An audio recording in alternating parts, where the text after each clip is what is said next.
Hello there everyone and welcome back to my table. Today we're doing another quick little intro of another watch I've just picked up. This is a little different from the last one. The last video I did on a watch was the watch that I'm using now, which was my first watch, as I use as my daily driver, they call it, I believe. And that's the SARB033. This little guy, which I'm very happy with still. It's been great and everything it was cracked up to be. So it's, yeah, I really like it. The watch we're going to look at today is another Seiko, which I've purchased, and it is a little bit different. This is actually a Seiko 5, so a step down from what I've got here, I believe. This is the Seiko 5 SNK623 K1. The reason I've got this is I keep coming across this watch. When I was searching, I've been searching for a little bit for a second watch. I've kind of gone high and low, brand-wise, price-wise, but I kept coming across this and I thought it's cheap. Let's just grab it, have a look, see what I think of it. As a kind of a filler in the meantime while I'm looking for kind of the next one, which I think will be quite a bit different in price. So again, this is the Seiko 5 SNK623 K1. So a little bit of research that I've done on these Seiko 5s. Apparently the 5 obviously has a meaning, which is it needs the 5 stands for the watch's the 5 stands for the watch's 5 principal attributes that they put into, I believe, every Seiko 5 model. 1 to 5 being the Diaflex, the unbreakable mainspring, the Dia shock, which is Seiko's shock-resistant design, equivalent to the Swiss Inca block. I'm reading this, as you can imagine, and probably pronouncing it wrong. Number 3, automatic winding. Number 4, the day and date complication. And number 5 being water resistant. So kind of learning on the fly, as you probably gathered from the last video, which I'll link here on that SARB033 that I picked up, and now grabbing this one. So just a little bit more history here. Purchased the watch through Chrono24. I was a little bit hesitant about that, but it arrived, and it arrived substantially faster than I anticipated it would. So thank you, Chrono24, and all the framework you've got in place. It went off smoothly and perfectly. I paid $198.41 Canadian, so just under a third of what I paid for the SARB033, so quite a bit cheaper. That works out to $145.22 today US, if anyone cares about the difference there.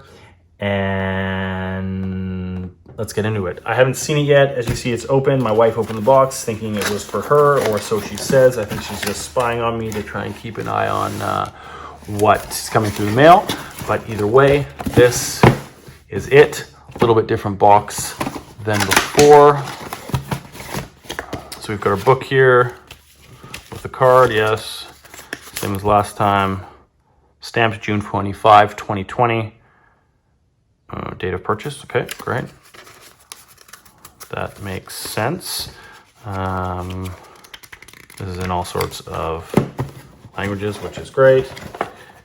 And here we go.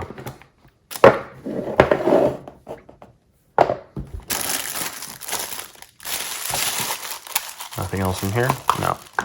Okay. Nothing? No. Okay.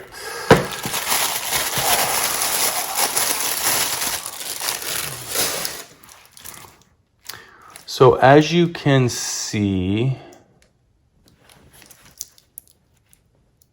another watch I was looking at that I really liked was the Tudor Prince Date Ranger, I believe it's called. Similar to this with the 6, the 9, the 12. Obviously, you've got the date complication on the right here at the 3 o'clock. And then you've got the day at the bottom center there, which I thought was kind of cool. Looking at it now, it's not that bad. It's a little chintzy, but it's still kind of cool, I think. Got the see-through back. I forget what it's called. There's a fancy name for it. But the SARB has the same thing, which is nice. See, made in China, interesting. So either this is fake or they are making these cheaper models in China. Maybe someone can chime in on that. Everything else seems real. Sorry, I'm just trying to look outside of the bracket here. Huh. Interesting. Okay, so maybe someone can chime in on that. Is it real or is it fake? It's a little bit smaller than the SARB, as you can see here. Side by side, very similar watches. I do like the 6, the 9, and the 12 on the new one here. Cool difference. Again, as I said, I was looking at that Tudor date prints, and this reminded me of that. That was kind of cool. Obviously at a substantially different price. So yeah.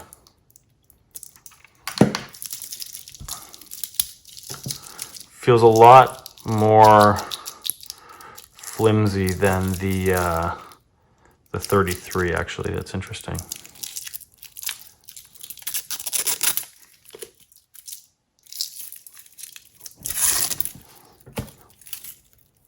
Let's get all this stuff off and have a real look.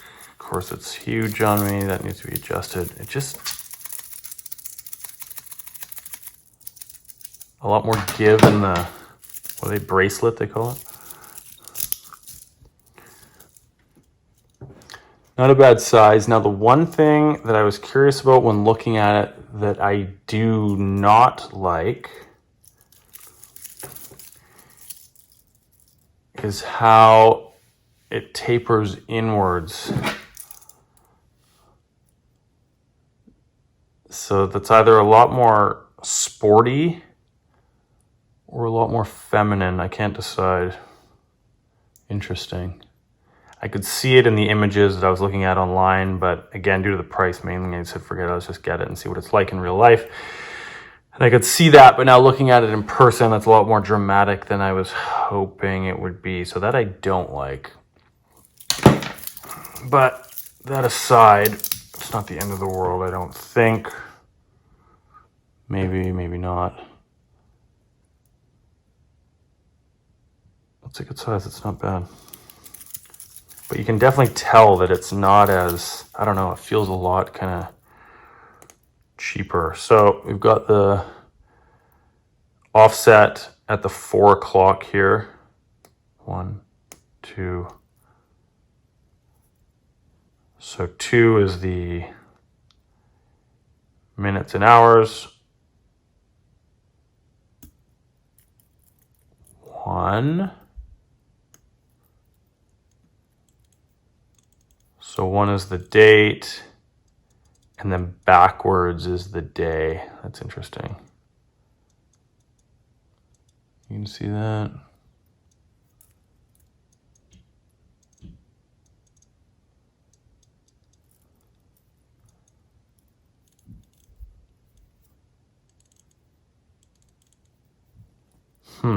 Interesting. Okay.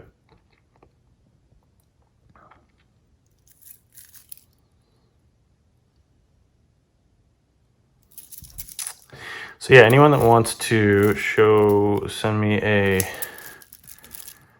message on here with regards to this made in China.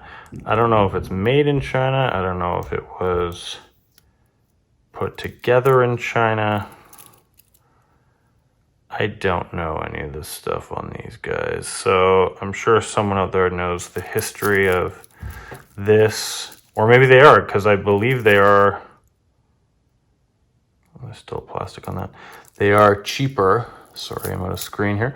They are cheaper, obviously, than the other Seiko lines, so maybe they are made in China, and that's why. They're cheaper because they can be. All in all, it's not bad. For 200 bucks, I'll take it. I still think it's a good looking watch. That tapering I really don't like, actually. That's...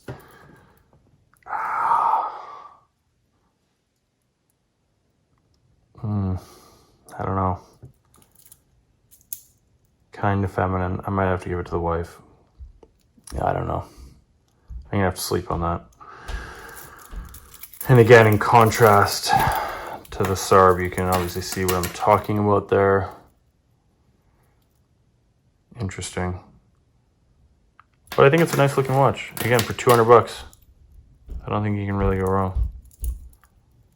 So the SARB, I think I paid 600 from memory now, and this one, 2. So all in all, I'm glad I got it, and I'm glad I can look at it in person. And I didn't do that with a $6,000 or $10,000 watch, so that's good.